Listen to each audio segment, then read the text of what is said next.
Hello friends, कक्षा 10वीं के इस वीडियो में आप सभी का स्वागत है। आज हम प्रश्नावली 4.1 पढ़ने जा रहे हैं।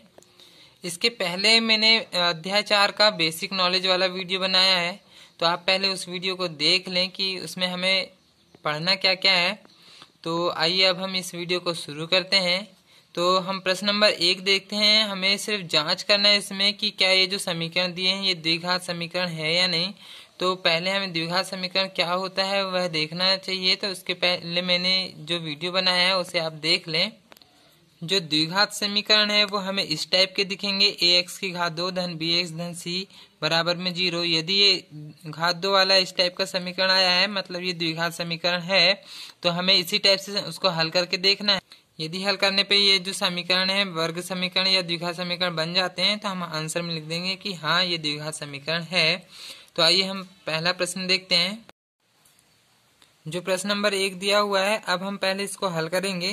तो देखेंगे यहाँ पे घात 2 वाला फॉर्मूला लगाना है। तो यहाँ पर एक सूत्र होता है a धन b पूरे की घात 2 बराबर में होता है a का वर्ग धन 2ab धन b का वर्ग। ये वाला फॉर्मूला हम ये वाले सूत्र में लगा देंगे। तो यहाँ पर देखेंगे x की जगह यहाँ पर a है, और पहले हम सवाल उतार लेते हैं। x धन 1 पूरे की घात 2 बराबर में दिया है 2x ऋण 3। तो यहाँ पे हम यही वाला फॉर्मूला ये यहाँ लगा देंगे। तो a की जगह यहाँ पर देखेंगे x है और b की जगह यहाँ पर 1 है। तो यहाँ पर a की जगह रख देंगे हम x। तो यहाँ हो जाएगा x पूरे की घात में 2 है धन फिर 2 a की जगह में आ जाएगा फिर से x, और यहाँ पर b की जगह में आ जाएगा 1 फिर धन। अब यहाँ b का वर्ग आया, b की जगह यहाँ पर देखेंगे 1 है, तो यहाँ पे हो जाएगा 1 का वर्ग बराबर इस तरफ में है 2 और x ऋण 3 है। यहाँ पर देखेंगे x का वर्ग ही रहेगा धन 2 और 1 का गुणा हो जाएगा 2 एकम 2 और साथ में रहेगा x धन 1 का वर्ग करेंगे तो 1 ही रहेगा बराबर में यहाँ पे 2 और x का गुणा कर देंगे तो ये हो जाएगा 2x ऋण 2 और 3 का गुणा कर देंगे तो 3 दूनी 6 आ जाएगा। यहाँ से 2x और ऋण 6 को इसी तरफ पक्षांतर करके ले आएंगे। यहाँ पे हो जाएगा x का वर्ग धन 2x धन 1 और 2x इस तरफ में आएगा तो ऋण 2x हो जाएगा, और ऋण 6 इस तरफ में आएगा तो धन 6 हो जाएगा। बराबर में देखेंगे ये दोनों हमने इस तरफ ले आए तो इस तरफ में बचेगा 0। अब यहाँ से देखेंगे धन 2x में से ऋण 2x कट जाएगा। यहाँ पे हो जाएगा x की घात 2 और यहाँ पे धन 1 और ये धन 6 ये दोनों जुड़ जाएंगे तो 6 और 1 हो जाएगा 7 बराबर में हो जाएगा 0। तो यहाँ पर देखेंगे x में घात 2 है, मतलब ये घात 2 वाला बहुपद या घात 2 वाला समीकरण है। तो हम यहाँ पर लिख देंगे यह द्विघात समीकरण है। तो इसी टाइप से हल करके देखना है हमें कि x में घात 2 वाला आ रहा है या नहीं। तो अब हम सेकेंड वाला देखते हैं। जो सेकंड वाला है उसमें तो हमें डायरेक्ट इसका अंदर गुणा कर देना है, यहाँ पर तो कुछ हल नहीं करना है। तो हम सीधे पहले सवाल उतार लेते हैं। x की घात 2 ऋण 2x बराबर ऋण 2 और 3 ऋण x हमें दिया हुआ है। हम यहाँ ऋण 2 का गुणा अंदर कर देते हैं, इस तरफ का वैसे ही रहेगा। x की घात 2 ऋण 2x बराबर ऋण 2 का गुणा जब 3 में करेंगे तो 3 दूनी 6 और ये ऋण चिन्ह भी आ जाएगा। फिर यहाँ पे ऋण और ऋण का हो जाएगा धन और 2 का x में करेंगे तो ये हो जाएगा 2x। अब ये पूरे का हम बराबर के इस तरफ ले आएंगे तो x की घात 2 ऋण 2x और ऋण 6 इस तरफ में आके धन 6 हो जाएगा, और धन 2x इस तरफ आके ऋण 2x हो जाएगा बराबर में बचेगा 0।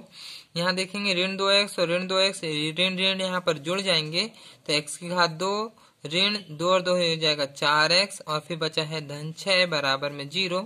देखेंगे यहाँ पे घात 2 वाला समीकरण आ रहा है, इसका मतलब यह भी द्विघात समीकरण है। तो हम ये आंसर में लिख देंगे, अतः यह द्विघात समीकरण है। अब हम नेक्स्ट क्वेश्चन देखते हैं।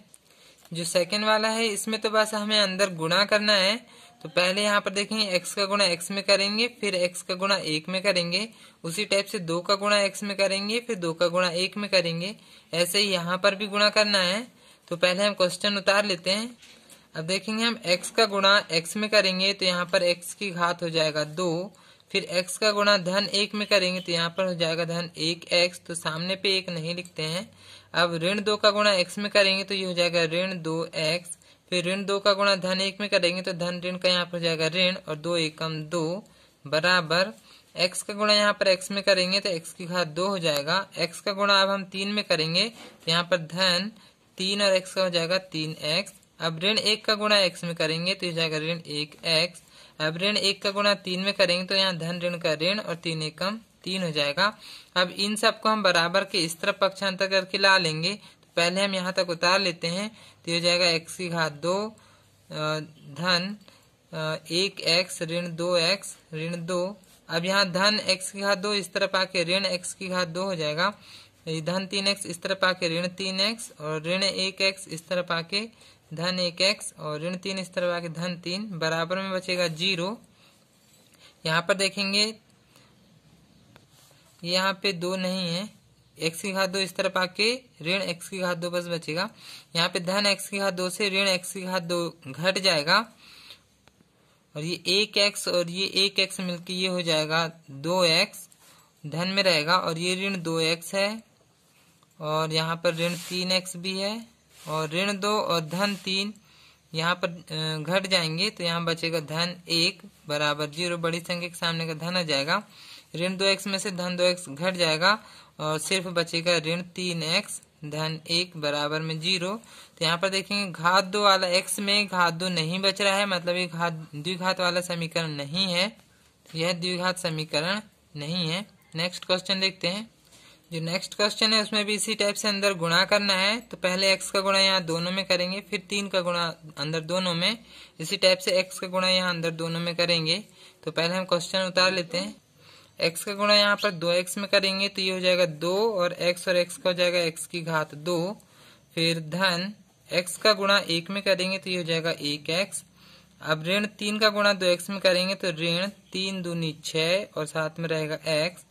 अब ऋण 3 का गुणा 1 में करेंगे तो धन ऋण का यहाँ ऋण हो जाएगा और 3 एकम 3 बराबर x का गुणा x में करेंगे तो x की घात 2 हो जाएगा धन x का गुणा 5 में करेंगे तो 5x हो जाएगा। अब हम इसको ये दोनों को बराबर के इस तरफ पक्षांतर करके ले आएंगे तो इस तरफ में बचेगा 2x की घात 2। यहाँ पर देखेंगे 6x और 1x धन ऋण का ऋण यहाँ पे घट जाएगा तो यहाँ पर बचेगा 5x और बड़ी संख्या के सामने का ऋण चिन्ह जाएगा और फिर यहाँ पर ऋण 3 है। धन x की घात 2 इस तरफ आके ऋण x की घात 2 हो जाएगा और धन 5x इस तरफ आके ऋण 5x हो जाएगा बराबर में बचेगा 0।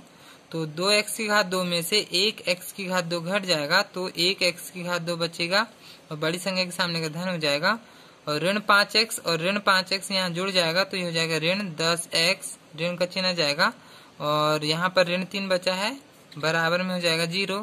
तो यहाँ देखेंगे ये घात 2 वाला समीकरण आ रहा है तो हम यहाँ लिखेंगे अतः ये द्विघात समीकरण है। नेक्स्ट क्वेश्चन देखते हैं। जो नेक्स्ट क्वेश्चन है उसमें भी इसी टाइप से अंदर गुणा करना है। तो यहाँ अब हमने सवाल उतार लिए हैं तो अब हम पहले यहाँ अंदर गुणा कर लेंगे। 2x का गुणा जब x में करेंगे तो देखेंगे यहाँ जाएगा 2x की घात 2। फिर 2x का गुणा यहाँ ऋण 3 में करेंगे तो 3 दूनी यहाँ पे हो जाएगा 6 और साथ में आ जाएगा x। यहाँ पे धन है और यहाँ ऋण है तो धन ऋण का ऋण आ जाएगा। अब ऋण 1 का गुणा x में करेंगे तो हो जाएगा ऋण 1x। अब ऋण 1 का गुणा ऋण 3 में करेंगे तो ऋण ऋण का यहाँ हो जाएगा धन और 3 एकम 3 बराबर। वैसे ही अब इस तरफ में भी करेंगे। x का गुणा x में करेंगे तो ये हो जाएगा x की घात 2। x का गुणा ऋण 1 में करेंगे तो ये हो जाएगा ऋण 1x। अब 5 का गुणा x में करेंगे तो ये हो जाएगा 5x। यहाँ पे धन धन है तो धन आ जाएगा। अब धन 5 का गुणा ऋण 1 में करेंगे तो धन ऋण का ऋण और 5 एकम 5 हो जाएगा। अब ये पूरी संख्या को हम बराबर के इस तरफ ले आएंगे। यहाँ हो जाएगा 2x की घात 2 ऋण, पहले इनको हम एक बार हल कर लेते हैं तो ऋण ऋण यहाँ पर जुड़ जाएगा तो 6x और 1x मिलके हो जाएगा 7x और बड़ी संख्या के सामने का ऋण चिन्ह जाएगा धन 3 बराबर x की घात 2। 1x और ये 5x धन ऋण यहाँ पे घट जाएगा तो 5 में से 1 घटा देंगे तो ये हो जाएगा 4x और बड़ी संख्या के सामने का धन चिन्ह जाएगा और फिर ऋण 5 है। अब हम ये पूरे को इस तरफ ले आते हैं तो ये हो जाएगा 2x की घात 2 ऋण 7x धन 3 धन x की घात 2 इस तरफ आके ऋण x की घात 2 हो जाएगा और धन 4x इस तरफ आके ऋण 4x हो जाएगा और ऋण 5 इस तरफ आके धन 5 हो जाएगा बराबर में बचेगा 0। यहाँ देखेंगे 2x की घात 2 में से 1x की घात 2 घटा देंगे तो यहाँ पे बचेगा 1x की घात 2, सामने पे 1 नहीं लिखेंगे। 7x में से 4x यहाँ पे देखेंगे ऋण ऋण ये जुड़ जाएगा तो 7 और 4 ये हो जाएगा 11x और बड़ी संख्या के सामने का ऋण आ जाएगा। धन 3 और धन 5 यहाँ जुड़ जाएगा तो ये हो जाएगा धन 8 बराबर में हो जाएगा 0। तो देखेंगे यहाँ पे x में घात 2 आ रहा है, मतलब कि द्विघात समीकरण है, तो हम यहाँ लिख लेंगे कि ये द्विघात समीकरण है। नेक्स्ट क्वेश्चन देखते हैं। जो नेक्स्ट क्वेश्चन है वो इस टाइप से दिया हुआ है, तो यहाँ पर हम पहले इसको उतार लेते हैं। x की घात 2 धन 3x धन 1 बराबर में इस तरफ में देखेंगे ये x ऋण 2 यहाँ पे घात 2 में है, तो इसको फॉर्मूला लगा के हल कर सकते हो, या तो फिर इसको 2 बार लिख लो, x ऋण 2 और x ऋण 2 ऐसे घात 2 है तो हम इसी को 2 बार लिख सकते हैं और फिर ऐसा गुणा सरल हो जाएगा। तो यहाँ पर x की घात 2 धन 3x धन 1 हो जाएगा। यहाँ पर अब हम गुणा कर लेते हैं, तो बराबर x का गुणा x में करेंगे तो ये जाएगा x की घात 2, फिर x का गुणा ऋण 2 में करेंगे तो जाएगा ऋण 2x। अब ऋण 2 का गुणा करेंगे x में तो ये जाएगा ऋण 2x। अब ऋण 2 का गुणा ऋण 2 में करेंगे तो ऋण ऋण का धन और 2 दूनी 4 हो जाएगा। अब हम ये सभी संख्याओं को इस तरफ ले आते हैं, तो पहले यहाँ पर इन लोगों को जोड़ देते हैं, तो ये हो जाएगा x की घात 2, ऋण ऋण यहाँ जुड़ जाएगा तो 2 और 2 4x हो जाएगा, और फिर धन 4 यहाँ पे ऋण चिन्ह भी आ जाएगा। इस तरफ में x की घात 2 धन 3x धन 1 है। अब हम इनको इस तरफ ले आएंगे तो x की घात 2 धन 3x धन 1 इस तरफ का पहले लिख लेते हैं, धन x की घात 2 इस तरफ आके ऋण x की घात 2 हो जाएगा, ऋण 4x इस तरफ धन 4x और धन 4 इस तरफ आके ऋण 4 हो जाएगा, बराबर में बचेगा 0। x की घात 2 से x की घात 2 यहाँ पे घट जाएगा और 3x और 4x यहाँ धन धन जुड़ जाएंगे तो हो जाएगा 7x, और ये ऋण 4 और ये धन 1 धन ऋण घट जाएगा तो ऋण 3 बचेगा, 4 में से घटाएंगे 3 और बड़ी संख्या के सामने का ऋण बराबर में बचेगा 0। देखेंगे यहाँ पे x की घात में 2 नहीं आ रहा है, मतलब ये द्विघात बहुपद या द्विघात समीकरण नहीं है, तो हम यहाँ लिख लेते हैं ये द्विघात समीकरण नहीं है। नेक्स्ट क्वेश्चन देखते हैं। अब जो नेक्स्ट क्वेश्चन है उसमें तो घात 3 आ गया है, तो अब हमें तो घात 3 वाला ही फॉर्मूला लगाना पड़ेगा। तो अब देखते हैं हम पहले यहाँ पे घात 3 वाला फॉर्मूला, a धन b पूरे की घात 3 बराबर होता है a की घात 3 धन b की घात 3 धन 3 ab a धन b। ये वाला फॉर्मूला होता है घात 3 वाला धन वाला, तो यही वाला हम फॉर्मूला लगा लेंगे इसमें। तो पहले हम सवाल उतार लेते हैं, x धन 2 पूरे की घात 3 बराबर 2x x की घात 2 ऋण 1। हमने पहले क्वेश्चन उतार लिए, यहाँ पर हम ये वाला फॉर्मूला लगा देंगे। देखेंगे a की जगह हमें रखना है x और b की जगह रखना है 2, तो यहाँ पर हम a और b की जगह में मान रख देते हैं। तो a की जगह हम रखेंगे x, तो ये हो जाएगा x की घात 3 धन b की जगह हमें रखना है यहाँ पर 2, तो b की जगह जब 2 रखेंगे तो 2 की घात हो जाएगा यहाँ 3 धन यहाँ पर है 3, a की जगह हमें रखना है x और b की जगह रखना है 2, फिर एक और कोष्टक आ गया a धन b है, इसका मतलब x धन 2 हो जाएगा, बराबर इस तरफ का मान ये पूरा लिख लिए हैं, बराबर में यहाँ है 2x और x की घात 2 ऋण 1। अब हम देखेंगे यहाँ पे x की घात तो 3 ही रहेगा, धन 2 का जब घन करेंगे तो ये हो जाएगा 8, धन 2 और 3 का गुणा कर देंगे तो 3 दूनी 6 और साथ में है x और यहाँ पर है x धन 2, बराबर में यहाँ पे 2x का अंदर गुणा कर देते हैं, तो 2x और x की घात 2 ये मिलके हो जाएगा 2 और x की घात यहाँ पर हो जाएगा 3, यहाँ 1 और ये 2 ऐसा मिलके घात 3 हो जाएगा, ऋण 2x का गुणा 1 में करेंगे तो 2x ही आएगा। अब यहाँ पे x की घात 3 धन 8 धन 6x का गुणा x में करेंगे तो हो जाएगा 6x की घात 2। अब 6x का गुणा 2 में करेंगे तो 6 दूनी 12x बराबर 2x की घात 3 ऋण 2x हो जाएगा। आइए इस तरफ से अब हम 2x की घात 3 को पक्षांतर करके इस तरफ ले आएंगे और 2x को भी इसी तरफ ले आते हैं, तो यहाँ पर है x की घात 3 धन 8 धन 6x की घात 2 धन 12x और धन 2x की घात 3 इस तरफ आके ऋण 2x की घात 3 हो जाएगा, ऋण 2x इस तरफ आके धन 2x हो जाएगा, बराबर के इस तरफ में सिर्फ बचेगा 0। x की घात 3 में से 2x की घात 3 घटा देंगे, धन ऋण घट जाएगा, तो यहाँ पे बचेगा 1x की घात 3 और बड़ी संख्या के सामने का ऋण चिन्ह आ जाएगा। अब ये वाला देखेंगे 6x की घात 2 बचेगा, उसके बाद x वाला ये है और एक ये है, तो 12x और 2x ये धन धन जुड़ जाएंगे तो ये हो जाएगा धन 14x, बड़ी संख्या के सामने का धन चिन्ह जाएगा, और बचा है हमारे पास 8, तो ये हो जाएगा धन 8 बराबर में 0। अब हम इसको और आगे हल नहीं कर सकते, तो देखेंगे यहाँ पे x की घात 3 भी बच रहा है, तो ये तो घात 3 वाला समीकरण है, द्विघात वाला नहीं है, तो हम यहाँ लिख लेते हैं कि यह द्विघात समीकरण नहीं है। नेक्स्ट क्वेश्चन देखते हैं। जो 8वां नंबर का है उसमें देखेंगे इस तरफ का तो हल है, लेकिन यहाँ पर भी घात 3 आ गया है। पिछले वाले सवाल में धन वाला आया था, अब हमें ऋण वाला फॉर्मूला लगाना है। तो अब हम ऋण वाला घात 3 वाला फॉर्मूला लगा लेते हैं। एक्स ए करके लगाते हैं, ए ऋण बी पूरे की घात 3 बराबर होगा ए की घात 3 ऋण बी की घात 3 ऋण 3ab कोष्टक में ए ऋण बी। ये वाला फार्मूला होता है ऋण वाला घात 3 का। तो इसी की जगह हम रखेंगे। पहले हम क्वेश्चन उतार लेते हैं। x की घात 3 ऋण 4x की घात 2 ऋण x धन 1 बराबर x ऋण 2 पूरे की घात 3 है। तो यहाँ पर अब हम इस तरफ में मान रखेंगे। तो यहाँ हम तुलना कर लेते हैं। a की जगह रखना है हमें x और b की जगह रखना है हमें 2। तो यहाँ पर a और b की जगह में मान रख लेंगे। ये हमारा फॉर्मूला है।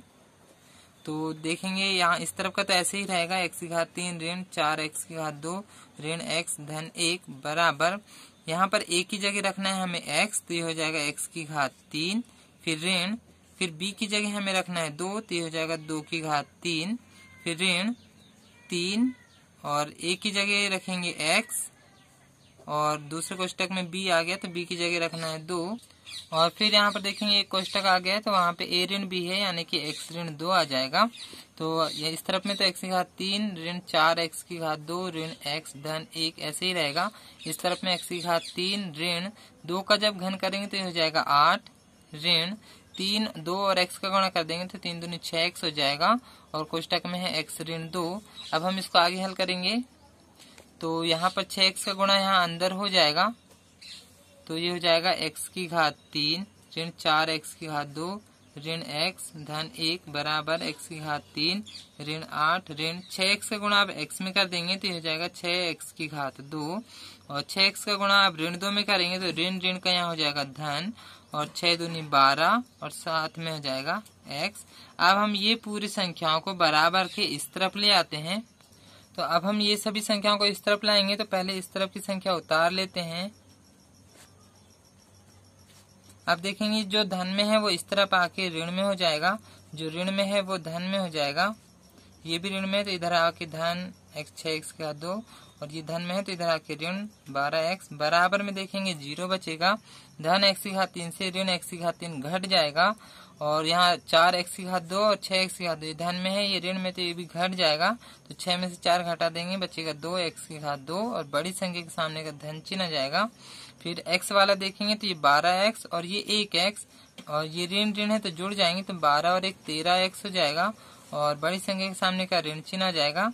और फिर बचा हमारे पास 8 और 1 ये भी दोनों धन धन में है तो जुड़ जाएंगे तो ये हो जाएगा 9 और बड़ी संख्या के सामने का धन चिन्ह जाएगा बराबर में 0। देखेंगे यहाँ x में घात 2 आ रहा है मतलब ये द्विघात समीकरण है तो हमने यहाँ लिख लिया कि ये द्विघात समीकरण है।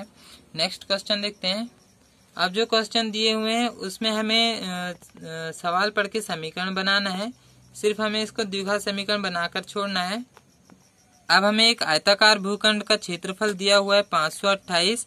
इसमें हमें लंबाई और चौड़ाई के बारे में दिया है, लंबाई चौड़ाई ज्ञात करना है। तो हम या तो लंबाई को या चौड़ाई को x मान के हल कर लेंगे। तो यहाँ देखते हैं आगे दिया है क्षेत्र की लंबाई चौड़ाई के 2 गुने से 1 अधिक है। दूसरे नंबर में हमें चौड़ाई दिया हुआ है तो हम इसी को x मान लेंगे और फिर हल करेंगे। तो अब हम लिखेंगे तो पहला वाला देखेंगे यहाँ पे हम चौड़ाई को हम मान लेते हैं पहले x। अब जैसा प्रश्न में बोला है उसी टाइप से हम लिख लेते हैं। तो हमें यहाँ प्रश्न में बोला है लंबाई जो है चौड़ाई के 2 गुने से 1 अधिक है। तो हम पहले लिखेंगे लंबाई और फिर यहाँ पर लगाएंगे बराबर चौड़ाई का 2 गुना करेंगे और फिर उसमें 1 अधिक करना है मतलब 1 प्लस करना है। तो हम यहाँ लिखेंगे लंबाई और फिर बराबर चौड़ाई के 2 गुने, 2 गुने का मतलब 2 का गुणा करना है। 1 अधिक है बोल रहा है तो 1 उसमें प्लस कर देंगे तो लंबाई हमारे पास यहाँ निकल जाएगी। चौड़ाई को अभी हमने माने है x तो यहाँ रखेंगे x और उसमें गुणा करना है 2 का और फिर धन है 1 तो ये हो जाएगा 2 और x का गुणा करेंगे तो 2x धन 1 ये निकल गई हमारी लंबाई। तो हमारी लंबाई हो गई 2x धन 1। अब हम आगे प्रश्न पढ़ेंगे। हमें आयत का क्षेत्रफल देखेंगे दिया है 528 तो इसी को अब हम आगे हल करेंगे। हमें आयताकार भूखंड का क्षेत्रफल दिया हुआ है 528 मीटर की घात 2। तो हमें पता है आयताकार भूखंड मतलब आयत का क्षेत्रफल का सूत्र होता है लंबाई गुणा चौड़ाई बराबर हमें दिया है 528। लंबाई को अभी हमने निकाले हैं, ये दिया है 2x धन 1 गुणा चौड़ाई को अभी हमने माने थे x, तो यहाँ पर रखेंगे x बराबर 528। अब हम x का गुणा यहाँ अंदर कर लेते हैं, तो x का गुणा 2x में करेंगे तो ये हो जाएगा 2x की घात 2 धन, अब x का गुणा 1 में करेंगे तो ये हो जाएगा 1x, तो 1 नहीं लिखेंगे, बराबर में इस तरफ में है 528। अब हम धन 528 को इस तरफ ले आएंगे तो ये हो जाएगा 2x की घात 2 धन x, और ये धन वाला इस तरफ आके ऋण 528 हो जाएगा, बराबर में हो जाएगा 0। तो यहाँ देखेंगे ये x की घात 2 है, मतलब ये द्विघात समीकरण के रूप में आ गया है, तो यही हमारा आंसर हो जाएगा। हम इसको आगे हल नहीं करेंगे। तो नेक्स्ट क्वेश्चन देखते हैं। जो नेक्स्ट वाला है उसमें हमें दो क्रमागत धनात्मक पूर्णांक, मतलब दो संख्या क्रम से लेना है और फिर उनका गुणा करना है, तो 306 मिलेगा। हमें वो उन दोनों पूर्णांकों को ज्ञात करना है बोल रहा है, लेकिन हमें सिर्फ इसमें समीकरण बना के छोड़ना है। तो हम पहले दोनों क्रमागत पूर्णांकों को मान लेते हैं।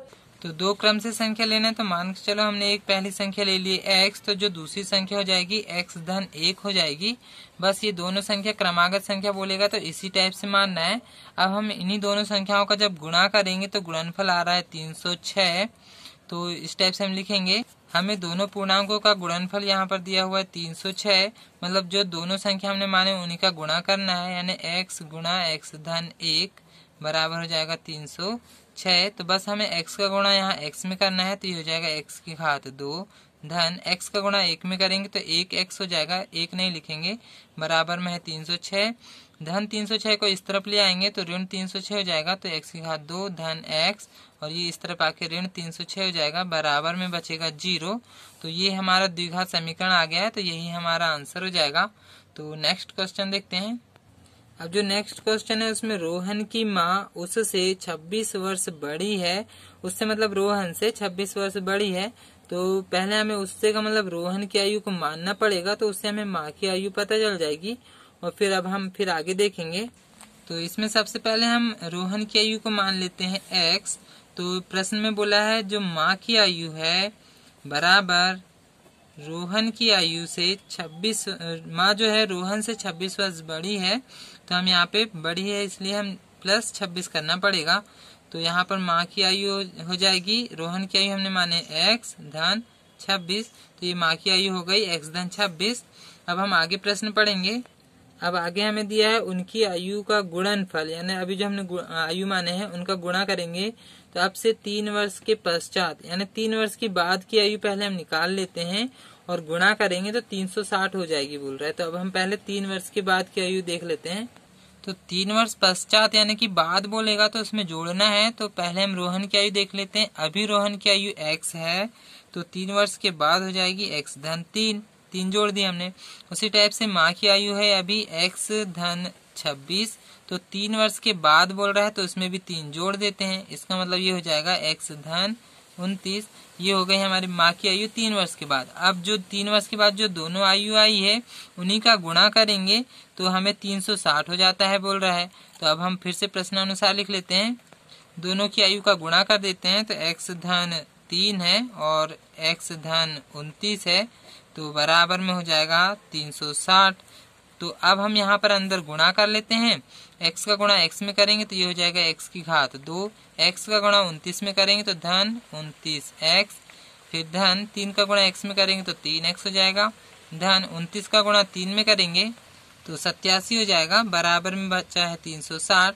अब धन 360 को इस तरफ ले आएंगे हम, तो ये हो जाएगा x की घात 2, 29x और 3x इन दोनों को जोड़ लेते हैं, तो ये हो जाएगा 32x और धन 87 है, और धन 360 इस तरफ आके ऋण 360 हो जाएगा, बराबर में बचेगा 0। अब 360 में से 87 को हम घटा देंगे, तो 360 में से 87 को हमने घटाए हैं तो 273 आ रहा है, तो ये हो जाएगा 273, बराबर में बचेगा 0। तो ये हमारा समीकरण आ गया, तो यही हमारा आंसर हो जाएगा। तो अब हम नेक्स्ट क्वेश्चन देखते हैं। देखेंगे अब रेलगाड़ी वाला सवाल आ चुका है। रेलगाड़ी की दूरी हमें दिया हुआ है 480 किलोमीटर और ये समान चाल से तय कर रही है दूरी, और हमें रेलगाड़ी की चाल ज्ञात करना है, इसका मतलब इसी को हमें मानना पड़ेगा। तो सबसे पहले तो हम रेलगाड़ी की चाल को मान लेते हैं। हम लिख लेते हैं कि माना रेलगाड़ी की चाल को हम मान लेते हैं x किलोमीटर प्रति घंटा।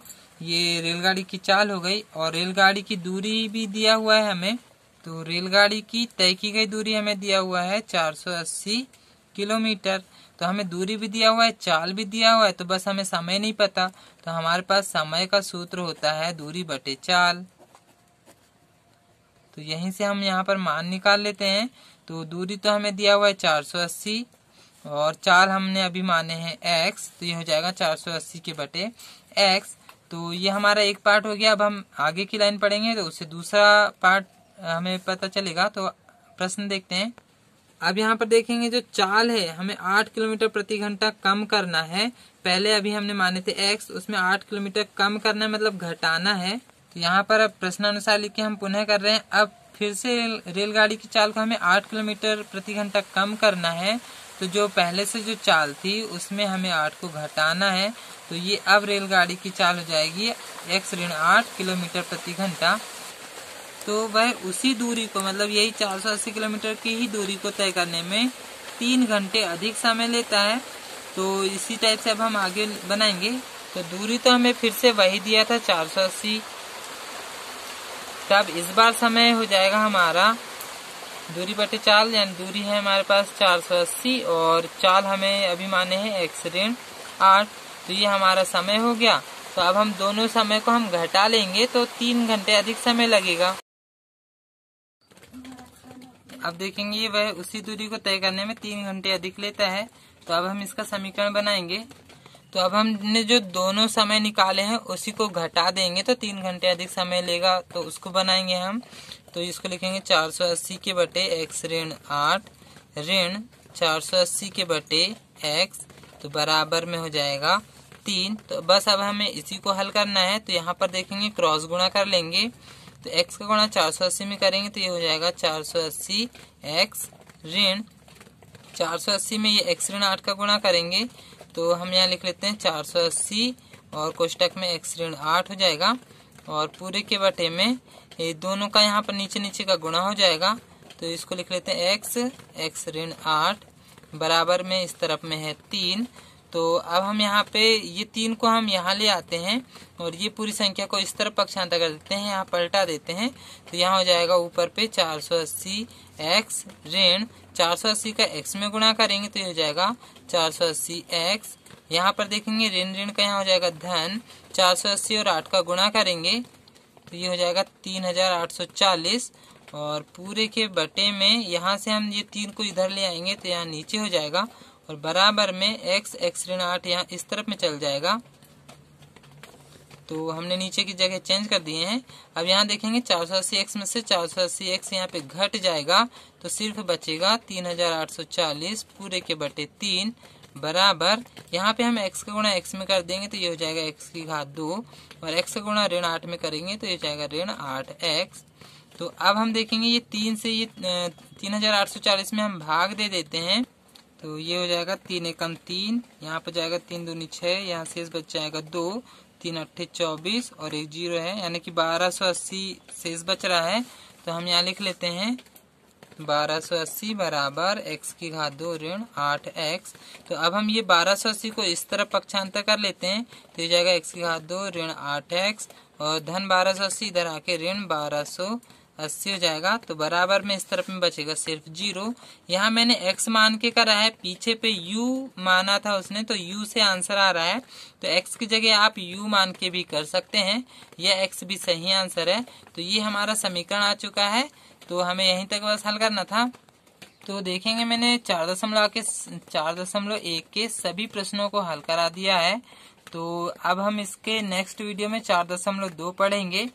तो इस वीडियो में जो भी क्वेश्चन आप लोगों को समझ में नहीं आ रहा है तो मुझे कमेंट करके बताएं। तो इस वीडियो को पूरा देखने के लिए आप सभी का धन्यवाद।